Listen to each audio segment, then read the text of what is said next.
Today we're going to be looking at indefinite articles in practice, so when to use them. If you haven't seen last week's video, please watch this first as it'll help you. A simple rule for when to use the indefinite article and when to use the definite article is: the first time you use a noun in a sentence or paragraph, it is preceded by the indefinite article, and then after that it is preceded by the definite article. Let's take a look at this example paragraph.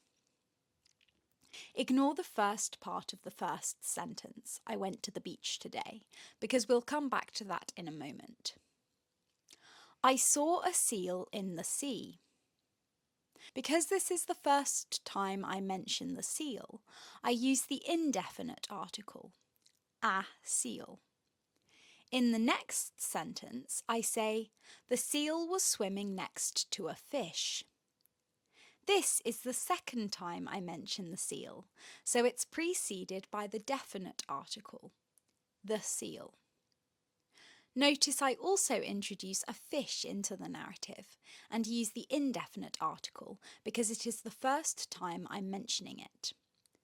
The second time I mention the fish, I use the definite article. The fish seemed happy.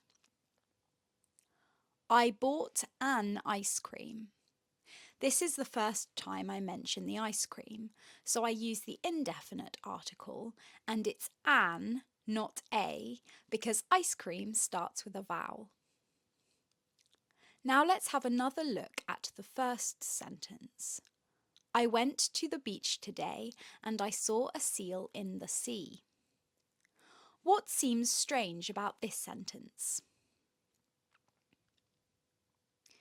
Even though it's the first time I mention the beach, I use the definite article. Why is this? To be honest, even though it's not strictly grammatically correct, in English one usually says the beach as opposed to a beach. If my manager asked me, "What did you do this weekend?" I wouldn't say, "I went to a beach." I'd either say, "I went to the beach," or I'd say the name of the beach. We also say the sea as opposed to a sea. Even though there are different seas around the world, the sea is the general term for the ocean. Here is a common example of when you might use the indefinite article in English. When someone asks you about your job. What do you do for a living? If you are discussing your job with someone for the first time, most of the time you'll use the indefinite articles a and an. I am an author. I am a chef. Notice that most of the jobs on this page are preceded by a because they start with consonants. I am a chef. I am a doctor. I am a surgeon. The jobs that begin with a vowel are preceded by an. I am an author. I am an engineer. I am an illustrator. I am an optician. I am an undertaker. Can you spot the one exception? It's a job that begins with a consonant but is preceded by an, not a. An X-ray technician. Well done. Can you work out why it is preceded by an? Well done if you said it's because X-ray has a vowel sound. X-ray sounds as if it starts with an E, even though it doesn't.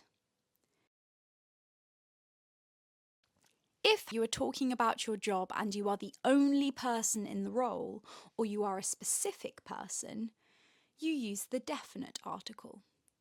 For example, I am the author who wrote Harry Potter. Only one author wrote Harry Potter, so you are not an author who wrote Harry Potter, you are the author who wrote Harry Potter. I am the head chef at the Ritz. There is only one head chef, so the definite article is being used. If you are a chef at the Ritz, but not the head chef, you use the indefinite article. I am a chef at the Ritz.